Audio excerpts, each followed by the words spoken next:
একবার আমাদের চ্যানেলে গোলাঘাটি মণ্ডল সভাপতি রামকৃষ্ণ সাহার পরকীয়ার প্রেম কাহিনী নিয়ে সংবাদ পরিবেশন করা হয়েছিল।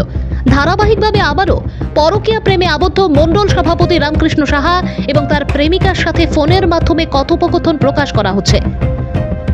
শুনুন মণ্ডল সভাপতি রামকৃষ্ণ সাহা ও তার প্রেমিকার সাথে গভীর প্রেমের কি আলাপ আলোচনা হচ্ছে। I love you.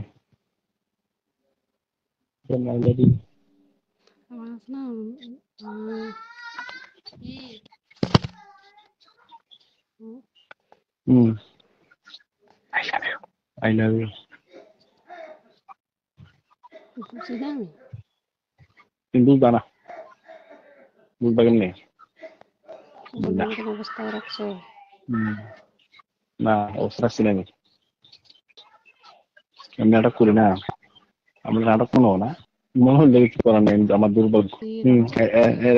মেসেজ করছি না উত্তর দিচ্ছেন না, তারপর আমি বিশাল বিশাল গেছি, বিশাল ব্যাংকে গেছি, ব্যাংকের থেকে সাইরা গুলাড়ে গেছি, গুলাড়ে সাইরা গুনে সাইতে কেন এরপরে বিজনেস খাইয়া করে সাইডে এমনি এমনি এটা কয় এটা এগুলো বাইরে 9:30 বাইরে দেখছি না যে মানে ডাটা করে গুনে গেছেন লেগে আছেন নোটার সঙ্গে চুপ চুপ কিনে কেউ গুগল মতন তো আমি জানি মার্ক হয়ে লাগছে 10:30 সময় দেখছি। 10:30 সময় আমি দেখছি কিরা দেখছি আর কি কেউ এসএমএস করেনি। আপনি ডাটা বদলে রাখছেন, ডাটা অন্য মেসেজ করি কিন্তু ফল দেখছে অন্য আছেন বলে এসএমএস করছি। কোন সময় বলে এসএমএস করছি না ফল বলতে একটু বদলে লাগে।